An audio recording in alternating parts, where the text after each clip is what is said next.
Predložte nám poprosím vás doklad totožnosti. Občiansky preukaz. Občan. Nerozumiem.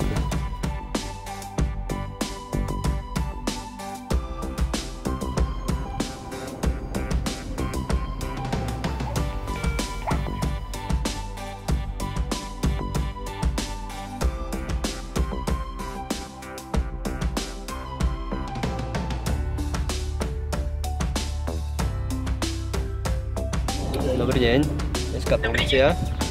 Mohli by nás poprosiť, vysvetlili by ste pánovi, že by sme potrebovali jeho doklad totožnosti, občiansky preukaz, kvôli tomu, že sa dopustil priestupku proti bezpečnosti a plynnosti cestnej premávky, stojí tu na zelení.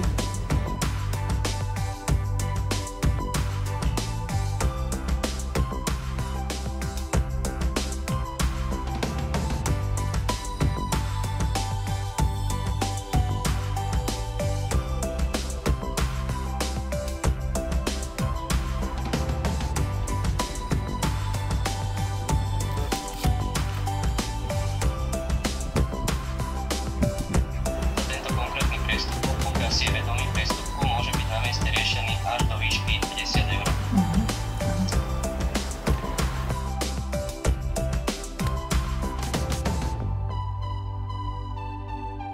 Chcela by sa opýtať, či tá pokuta, tá 50 eur, či sa nedá znížiť, či to je taká teraz...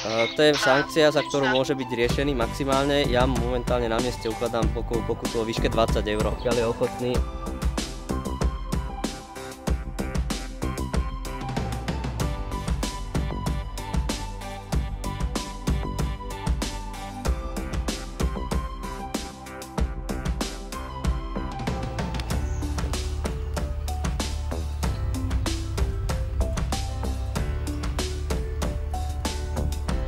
Týmto je vec ukončená, blokové konanie bolo ukončené, takisto priestupkové konanie pán môže odísť.